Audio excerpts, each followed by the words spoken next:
followed by Cassandra De Leon, APH Chief Administrative Officer for Disease Prevention and Health Promotion Division.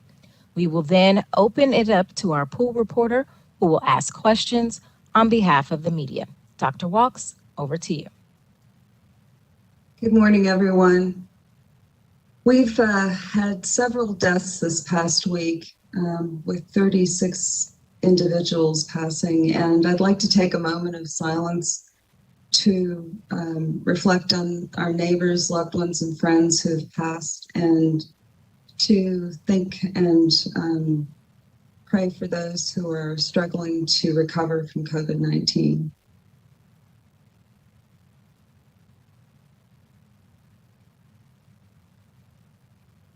Thank you.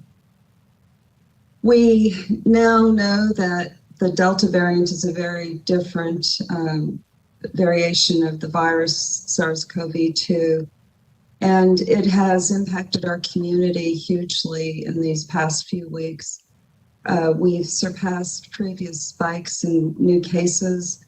We're starting to see those cases plateau and drop to some extent. But we're also seeing a lot of people still in ICU, and we're seeing a lot of people die from this. Recently, we've heard reports in the news of the parents of 4 children who both passed from COVID-19. And we want to take this time today to really urge those of you who are planning to socialize and get out of town for this holiday weekend to continue to do what you need to do to protect yourselves, your loved ones, and your family from getting COVID-19 this holiday weekend.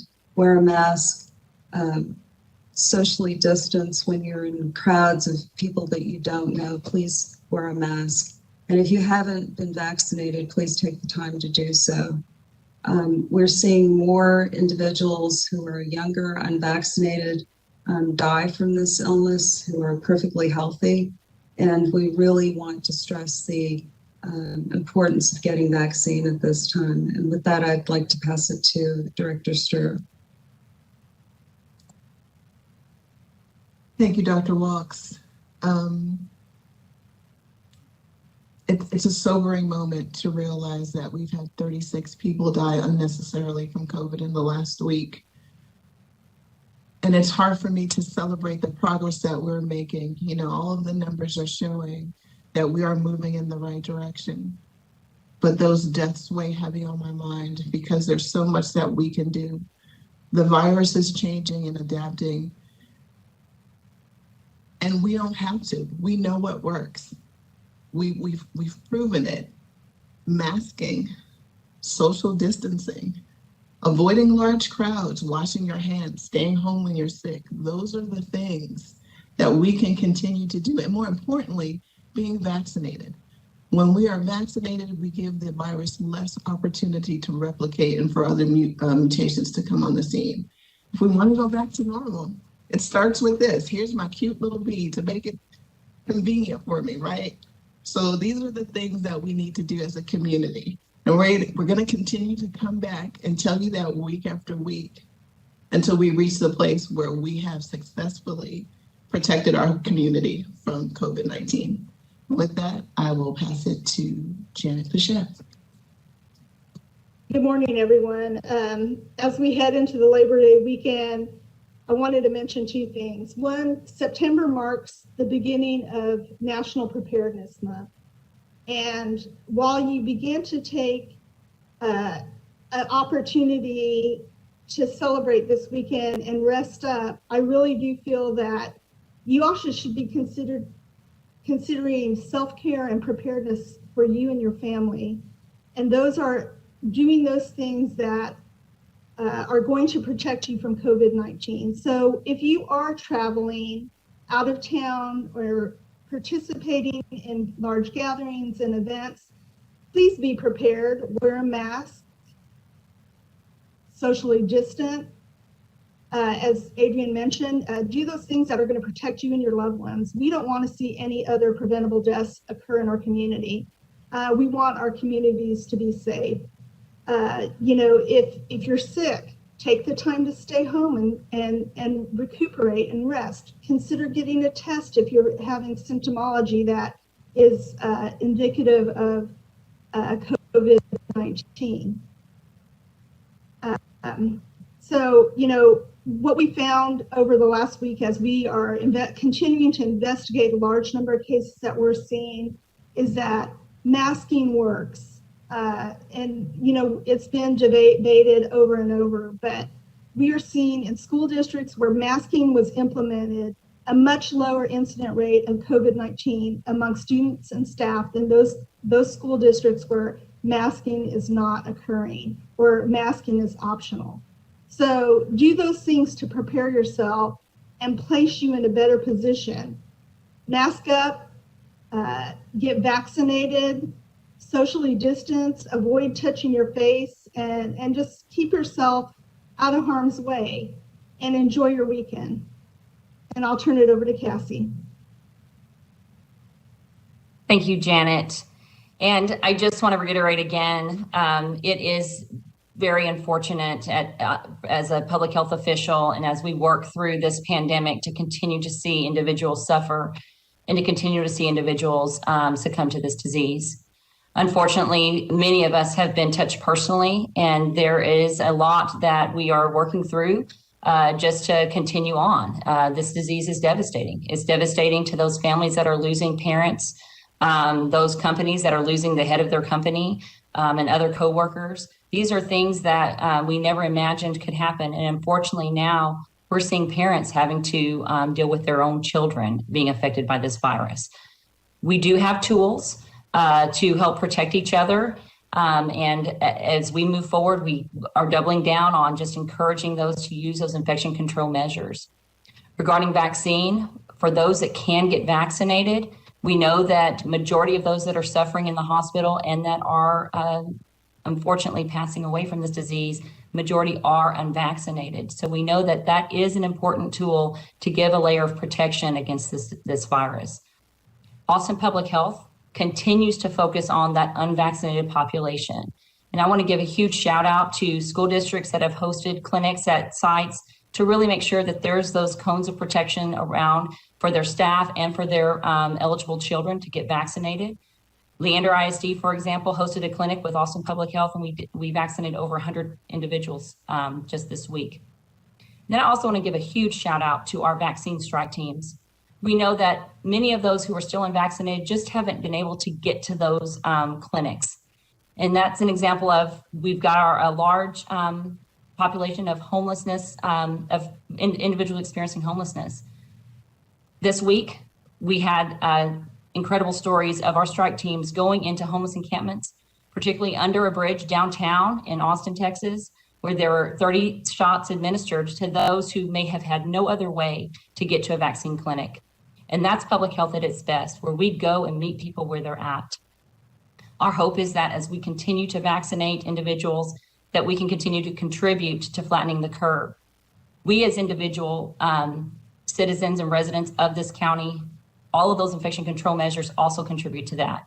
We have an individual responsibility, and as Austin Public Health, we'll continue to meet our responsibility of giving you all the protection we can. And with that, I'll open us up for questions. Thank you, Cassie. At this time, we will now turn it over to our pool reporter from Univision, Karame Hernandez. Good morning, everyone. Happy Friday. I'm going to start with the first question from my station. What recommendations do you have for school-age children if they will be traveling this weekend as far as returning to school goes?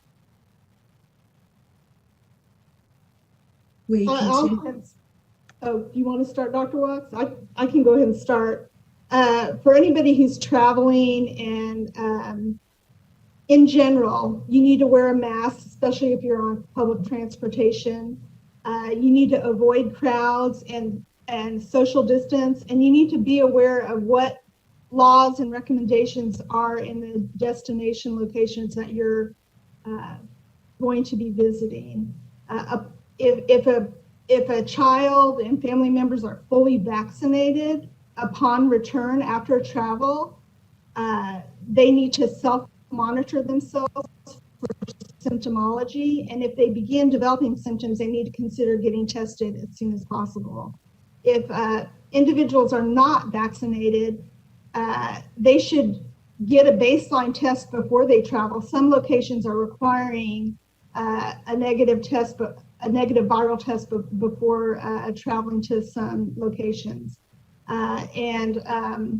Again, they need to, when they return from travel, they need to consider, or they need to get a viral test 3 to 5 days after their travel, and they need to continue to quarantine for a 7-day period. If they choose not to get a viral test after return from travel, they need to quarantine for a 10-day period. So even if you have a negative test after your return from travel, you still need to quarantine for a full 7 days.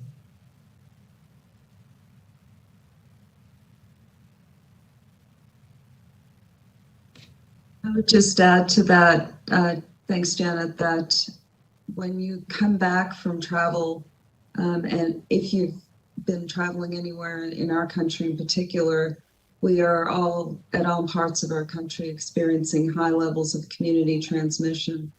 So it's important that if you are coming back home and you're going to be around loved ones who have compromised immune system, that you protect them by wearing a mask, regardless of whether you're vaccinated or unvaccinated, so that you can protect them from developing COVID-19. And that also applies to children who are under the age of 12 and unable to obtain vaccination at this point.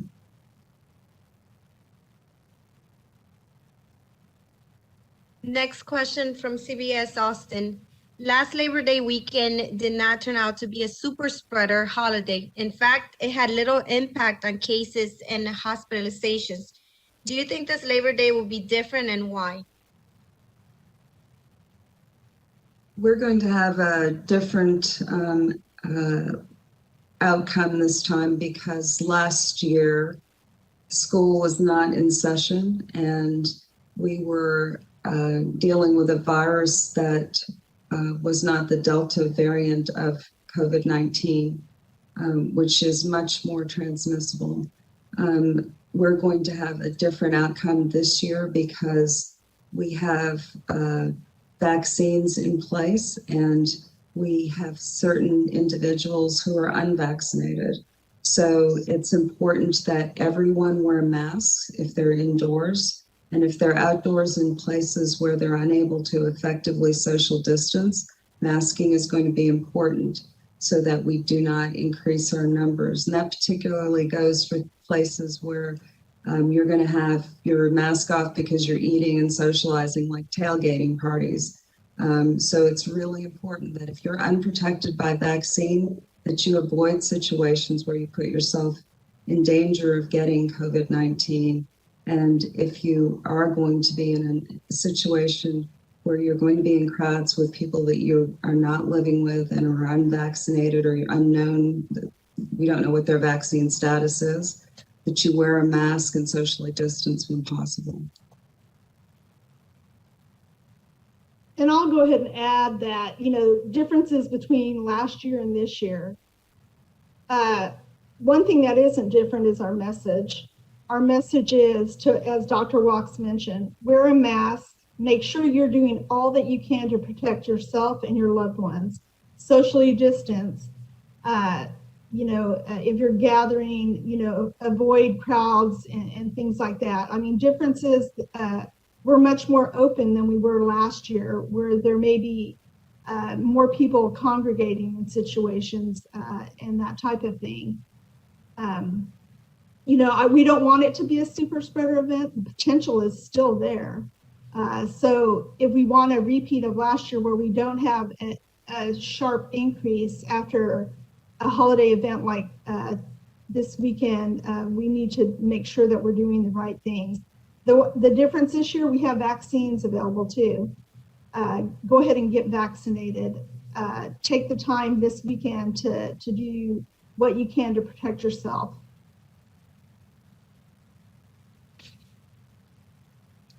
Next question comes from the Austin American Statesman. Austin and Travis County recorded 12 new deaths from illnesses linked to COVID-19 yesterday. Did 12 people die on the same date? And what accounts for the number fluctuation? We're in the middle of a surge right now, actually. And so we are anticipating that with the development of cases, hospitalizations, transfer to ICU admissions, that we will have people who succumb to COVID-19, and in particular the Delta variant, because it causes severe disease and is more transmissible. And so the deaths and the numbers of deaths that we're seeing right now are a result of the fact that we are in a surge, and our ICUs are full. We have several people on ventilators, and at a point when we think they may survive, at usually in a 3-week time frame after onset of symptoms, they may come off a vent and be fine, but in other instances, they don't make it. They have an event that causes them to die. This is the natural course of this disease, unfortunately. And unlike last year at this time, when we were not in the middle of a surge, when school was not in session, children weren't in close contact, not wearing masks, we did not have the number of cases that we do right now in our ICUs and with the number of people on ventilators. But we do now, and that's why we're seeing the number of deaths that we're seeing. And yes, all 12 people died on one day, and that's unfortunate.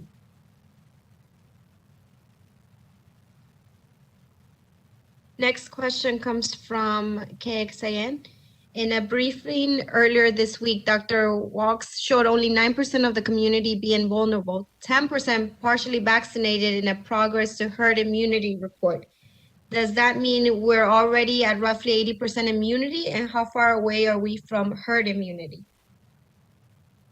When we look at our herd immunity calculations, we're doing that based on the entire population of people in our county. And so we are actually only at 58% herd immunity for the entire population. When we look at the number of people who are eligible for a vaccine at this time, those who are 12 years of age and older, we're at 67.5. So that's the difference. And we'd still have a large segment of our population under the age of 12 who are not eligible for vaccination. So it's important that we protect them by wearing masks.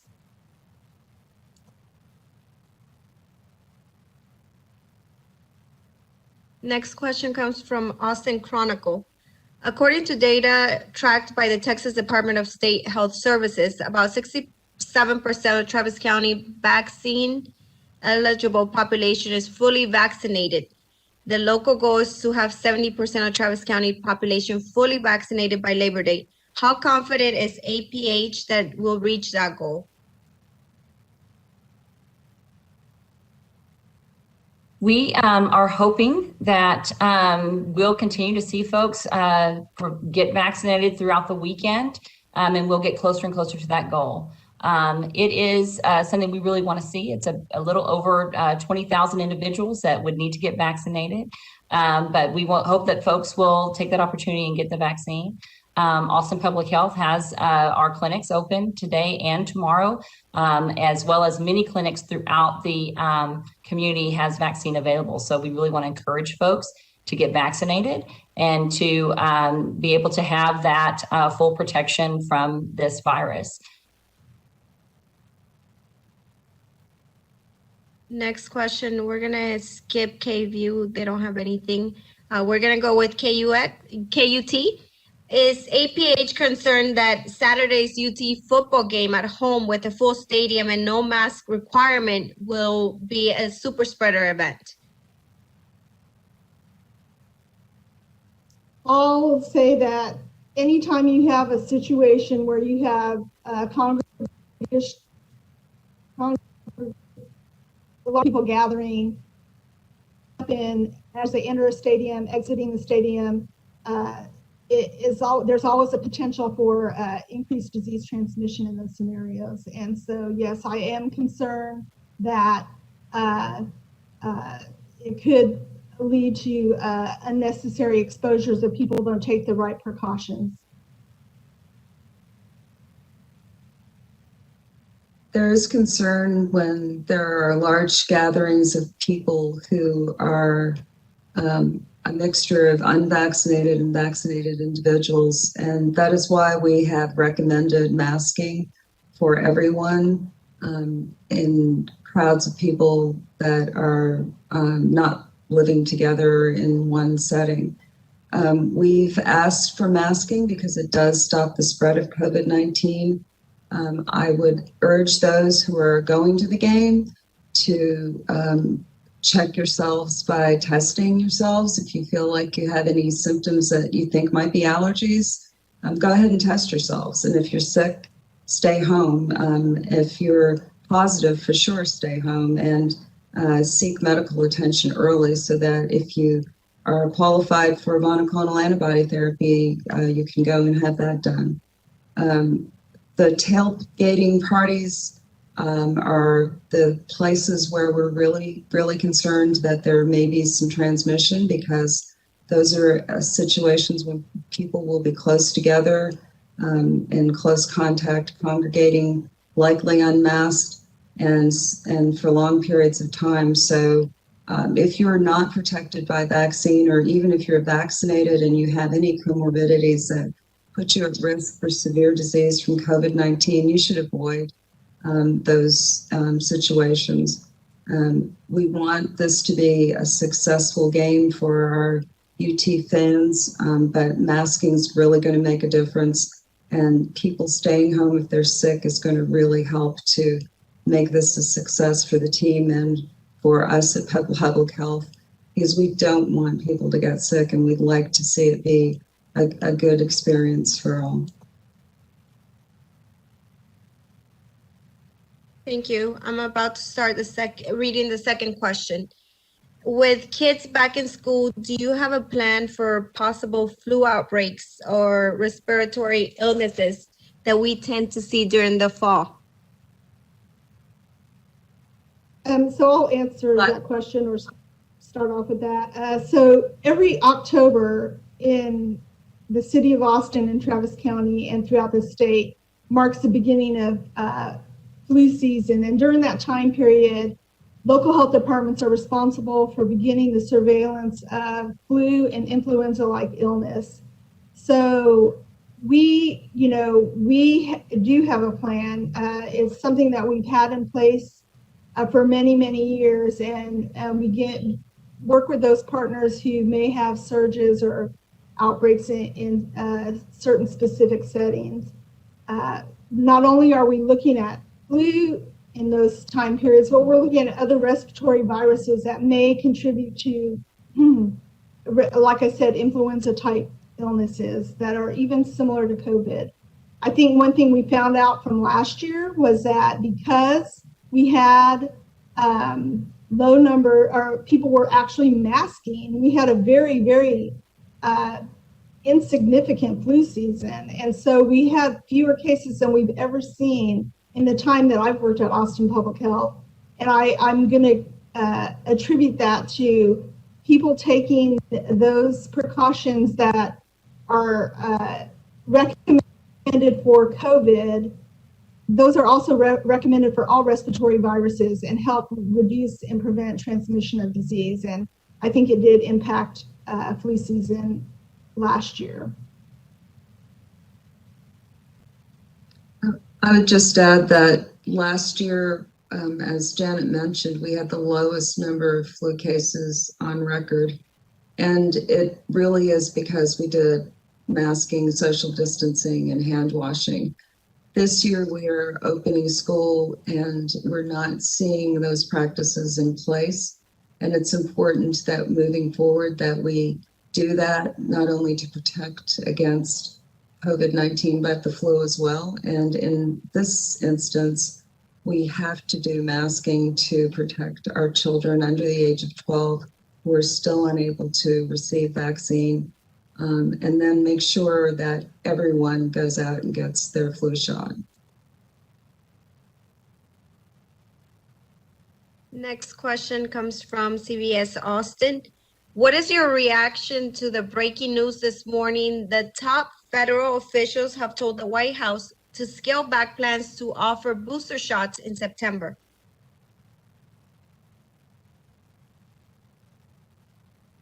We are following the guidance that we're receiving from the CDC and the FDA, and we will continue to do so and continue to encourage people to be vaccinated and complete the first part of that series, the first and second shots, so that we can protect our community and continue to ask our community to mask, social distance, stay home when sick, and do everything that we can to protect the public health of this community.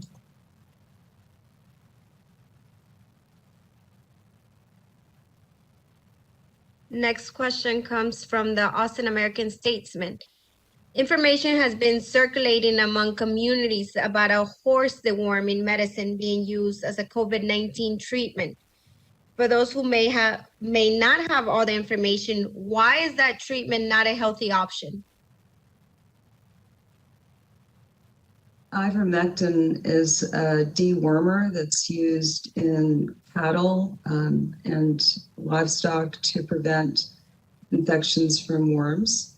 It is also used in humans at lower doses for other conditions, but it is not approved for the use of treatment of COVID-19. And so the misinformation that's being circulated on social media and internet sites should be disregarded.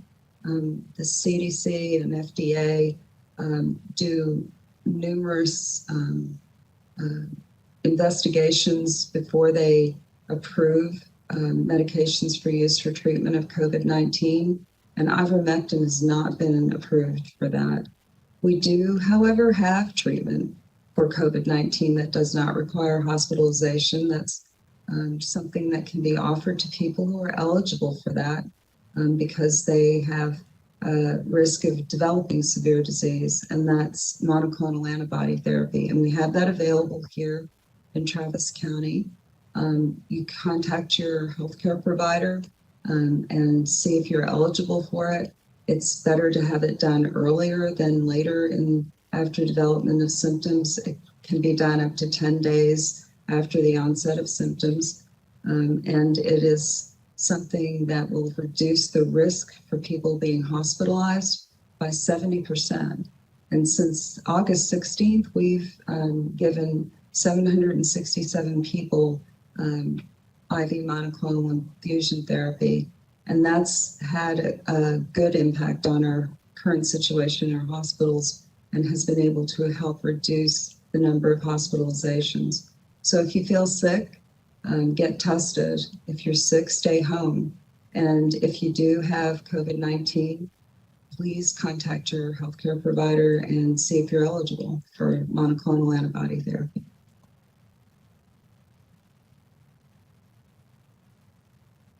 Next question from KXAN. Are you seeing increased cases and more serious cases among pregnant women?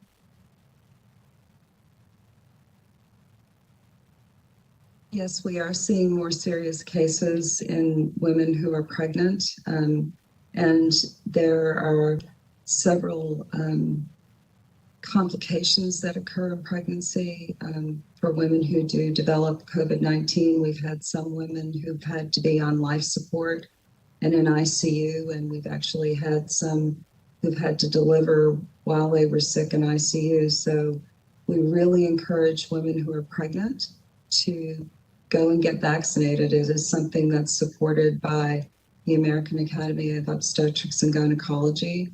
COVID-19 vaccines are safe in pregnancy and for women who are breastfeeding, and they do prevent serious disease from COVID-19. So if you're pregnant or breastfeeding, please get vaccinated and protect yourself and your baby.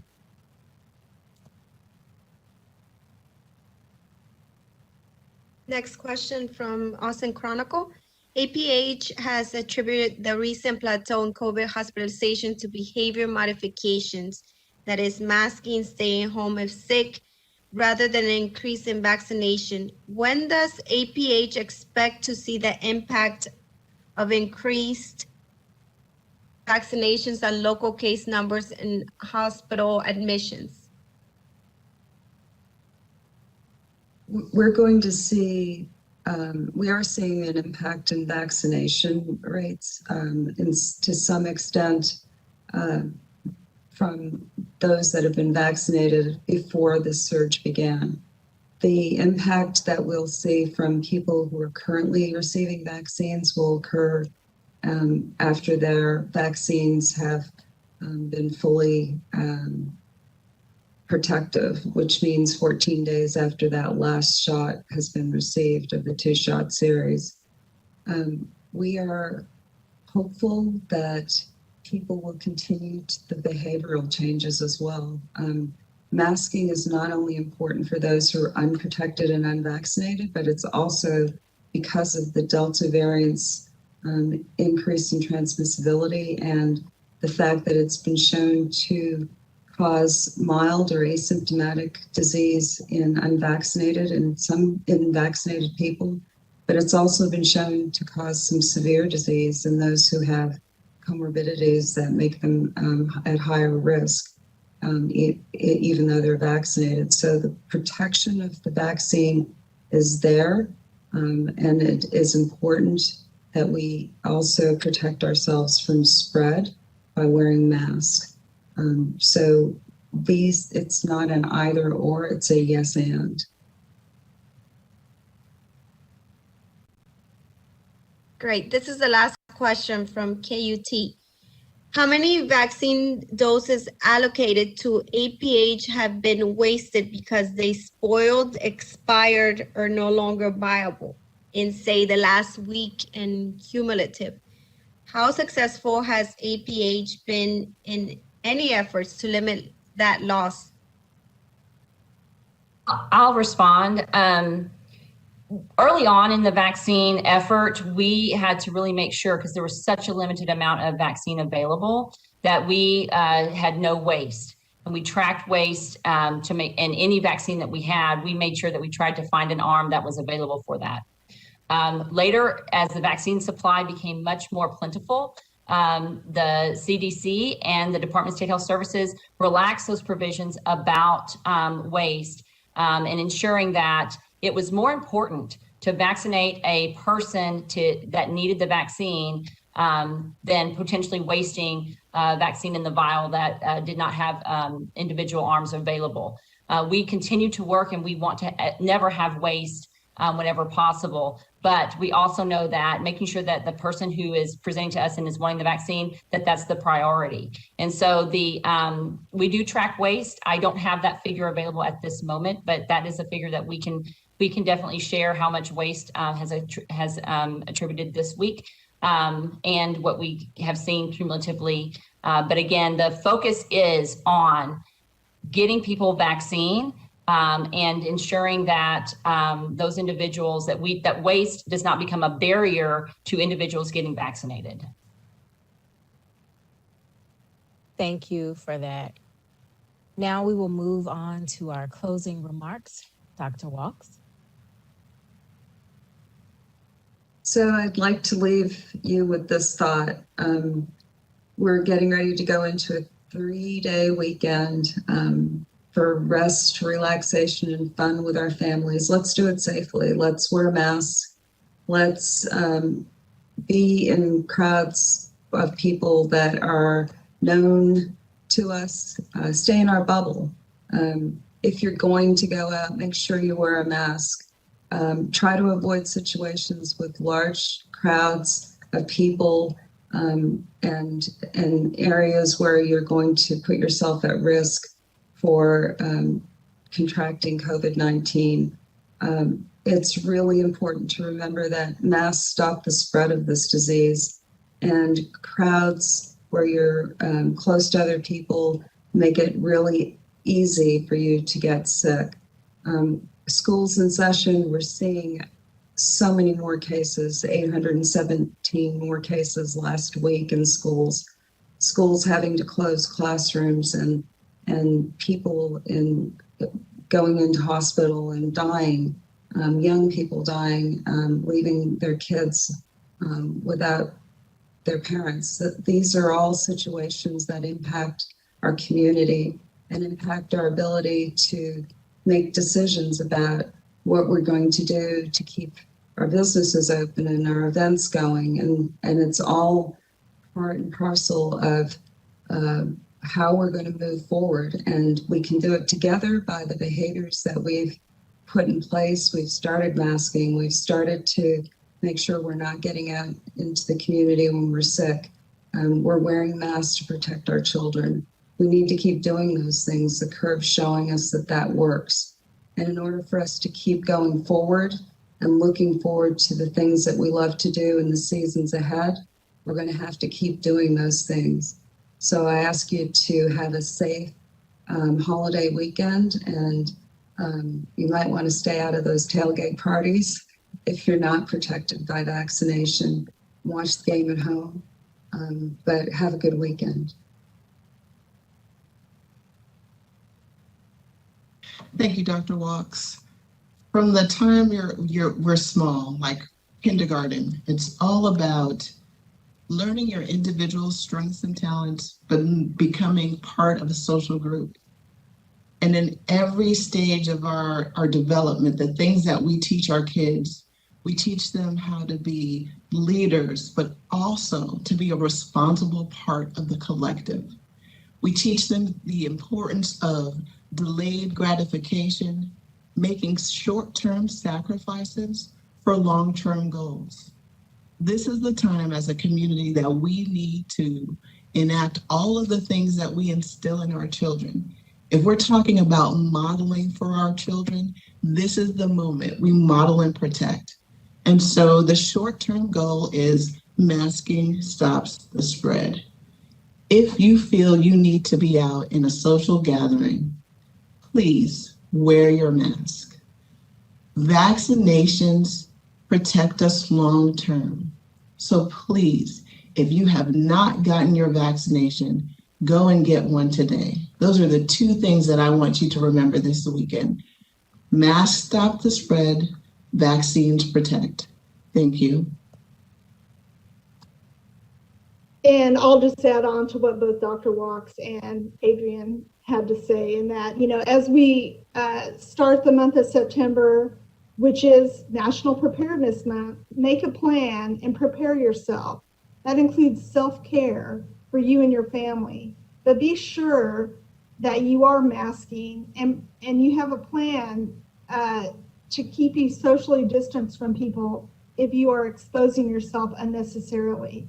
And definitely get vaccinated, because we know that works for everyone. And, we have a large group of people at Austin Public Health who have been working tirelessly since January of 2020 on COVID-19. And we want this to end as much as everyone else does. And so, again, it's about self-care. Take care of yourself. This is grating and wearing on a lot of people. And we don't want to have to work the extra long hours. We want to be able to enjoy our Labor Day weekend.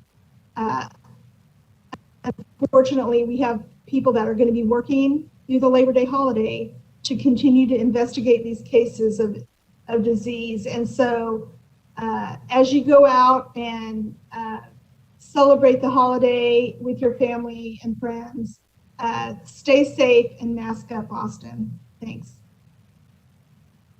And I'll just close us out with, again, we have the tools and everyone has the resources to protect themselves.